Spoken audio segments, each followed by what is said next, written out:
시청자 여러분 안녕하십니까? 모동입니다. 더불어민주당 유력 대선 후보인 이재명 경기도지사와 스캔들 논란의 한가운데에 있는 배우 김부선. 김씨가 이사의 대국민 사과를 요구하고 나섰습니다. 김부선은 연일 이재명 지사를 향해 SNS 비판을 이어가고 있죠. 그런데도 불구하고 이재명 지사는 김부선에 대해서 철저히 무시 전략을 구사하고 있습니다. 평소 이 지사답지 않은 행보죠. 시청자 여러분도 아시다시피 이재명 지사는 성남시장 재직 시 시민과 언론에 대한 무차별 고소 고발을 남발해 본인이 스스로를 고소 대마왕이라고 한 바 있습니다. 여배우 스캔들의 진실은 그래서 간단하다고 봅니다. 이 지사가 김부선을 고소해 진실을 가리면 될 일이 아닌가요? 그렇다면 이 지사가 김부선을 고소하지 못하는 다른 사연이 있는 것이 아닐까요?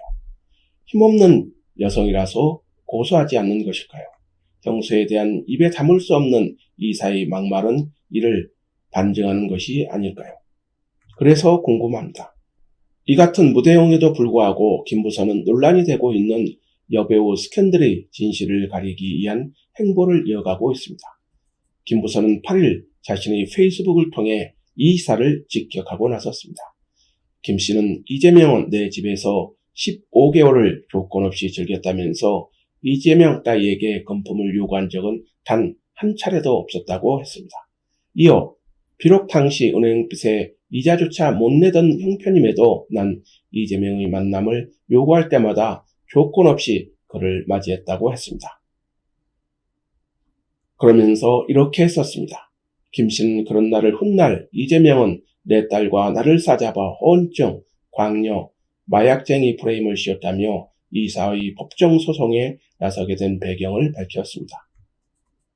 시청자 여러분도 아시다시피 김부선은 2018년 9월 이재명 지사가 자신을 허언증 환자로 몰아 정신적, 경제적 손해를 입었다며 3억 원 규모의 손해배상 청구 소송을 진행하고 있죠. 김부선은 이날 이재명이 약자, 여성, 소수자, 인권 어쩌고 언급할 때마다 많이 아프고 역겹다고 정면 비판하고 나섰습니다.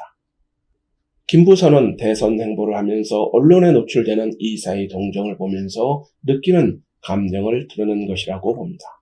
여러분들의 생각은 어떠십니까?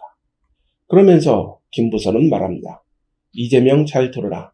나는 너에게 민사소송도 취하해 줄 수 있거든. 근데 너의 진심 어린 반성과 대국민 사과가 전제되어야겠지라고 이 지사의 사과를 요구한 것입니다. 김부선의 이 말은 진심이라고 봅니다. 여러분들의 생각은 어떠십니까? 그러나 이 지사는 김부선이 생각하는 사과를 할 수 있을까요? 이 지사의 평소 행태로 봤을 때 어려운 일이라고 봅니다. 저는 김부선이 힘없는 여성이라고 봅니다. 그리고 이날 페이스북의 글도 자신을 변호하는 강용석 변호사가 경찰에 구속된 상황 등이 맞물리면서 복잡한 심경이 반영된 것이 아닌가 생각합니다. 김씨의 글이 이를 입증한다고 봅니다. 김씨는 강용석 변호사도 제발 이번 이재명 민사재판에 신경 좀 써주시길 바라봅니다라고 썼죠. 여러분들의 생각은 어떠십니까? 이재명 지사의 여배우 스캔들은 지난 2010년 11월 한겨레 신문에 실린 김어준이 만난 여자, 금기에 도전한 파란만장한 배우 김부선 기사 이후 10년 넘게 이어지고 있는 진실 공방입니다. 그래서 이재명 지사가 선거에 출마할 때마다 이 문제는 뜨거운 쟁점으로 부상했습니다. 지난 2018년 경기도지사 선거에서도 여배우 스캔들이 불거지자 이재명 지사가 스스로 병원을 찾아가 특정 신체 부위에 대한 셀프 검증을 하기도 했습니다. 이 문제는 이번 더불어민주당 대선 경선에서도 뜨거운 쟁점이었습니다. 민주당 후보 토론회에서도 이 문제는 뜨거운 쟁점으로 떠올랐죠. 정세균 전 국무총리는 이재명 지사에게 여배우 스캔들의 진실에 대해 물었습니다. 그러자 이 지사는 전 국민이 지켜보는 생방송임에도 불구하고 바지를 한 번 더 내릴까요? 라고 해 충격을 준 바 있습니다. 나훈아도 바지 논쟁에 나섰죠. 나훈아는 자신의 콘서트에서 내 바지가 더 비싸다며 싼 바지와 비싼 바지 논쟁으로 비화됐습니다. 그래서 민주당 대선 경선 토론회가 정책은 없고 바지만 남았다는 비아냥이 이렇습니다. 부끄러운 일입니다. 그래서 이 문제는 진실 규명이 이루어져야 한다고 봅니다. 여러분들의 생각은 어떻습니까? 이처럼 거대한 권력과 싸우는 힘없는 여성 김부선. 김씨가 이날 이사의 사과를 전제로 소송을 취하하겠다는 이야기는 그만큼 힘들다는 것이 반증이 아닐까요? 시청자 여러분도 아시다시피 김부선은 이재명 지사와의 스캔들 논란 과정에서 사과의 글을 올리기도 했죠. 그래서 제가 처음으로 김부선의 행보를 지켜보면서 쓴 김부선 씨와 임금님 귀 기사가 연상됩니다. 이 기사는 제가 2011년 7월에 쓴 기사입니다. 한번 들어보시면 김부선의 행보를 이해하실 수 있을 것으로 보입니다. 이재명 성남시장 재직 시 이 기사가 나가자 성남시청이 시끄러웠습니다. 당시는 이 지사와 김부선 씨와의 스캔들이 공식적으로 확인된 상황이 아닌 상태였습니다. 그래서 당시 기사는 합리적 추측에 근거해 당시 김부선이 지칭한 성남 가짜 총각이 이 지사라는 것을 추측할 수밖에 없었던 상황이었습니다. 그래서 이 기사에 대한 댓글이 열기도 뜨거웠습니다. 기사는 이렇습니다. 기사 전문을 소개해드리도록 하겠습니다.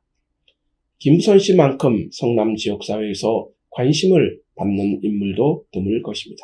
성남 지역만을 대상으로 하는 포털 사이트가 있다면 아마 인기 검색어 1위일 것입니다. 이러한 사실은 성남일보 댓글에서 쉽게 확인이 됩니다. 지금 보시는 사진은 2016년 6월 성남일보 만평입니다. 계속해서 기사를 소개해드리도록 하겠습니다. 깨어있는 연예인으로 널리 인정받고 있는 김씨가 유독 성남에서 관심이 대상이 되고 있는 이유는 주지하다시피 그의 지난해 인터뷰 내용 때문입니다. 김씨는 딴지일보 총수 김호준 씨와의 인터뷰에서 수도권의 변호사 출신 자치단체장과 사랑을 했노라고 고백 아닌 고백을 했습니다. 누구라고 지목하지는 않았기에 여러 사람의 이름이 오르내렸습니다. 그러자 그는 서둘러 특정인이 총각이라고 속였다는 그 사람이 아니라고 부인했습니다. 이 때문인지 들끓었던 인터넷 여론은 한동안 잠잠했습니다.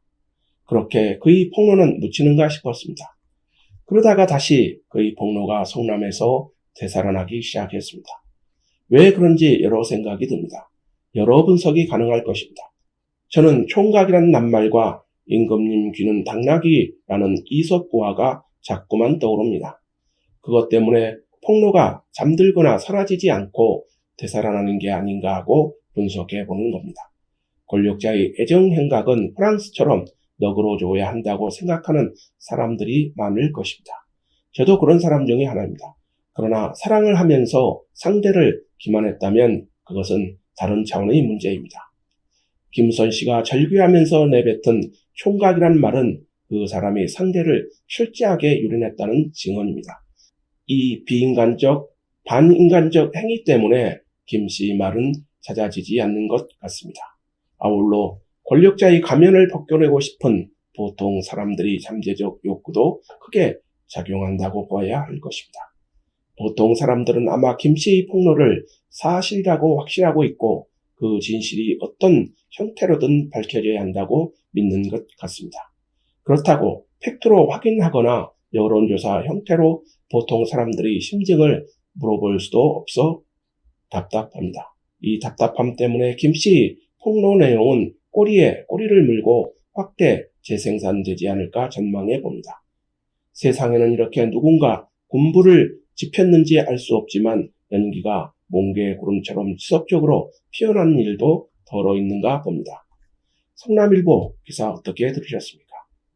10년 전 기사이지만 오늘 들어보아도 여배우 스캔들의 진실을 유추해 볼 수 있는 기사가 아닌가 생각합니다. 그래서 김부선이 자신의 페이스북에 올린 글이 주목을 받는 것입니다.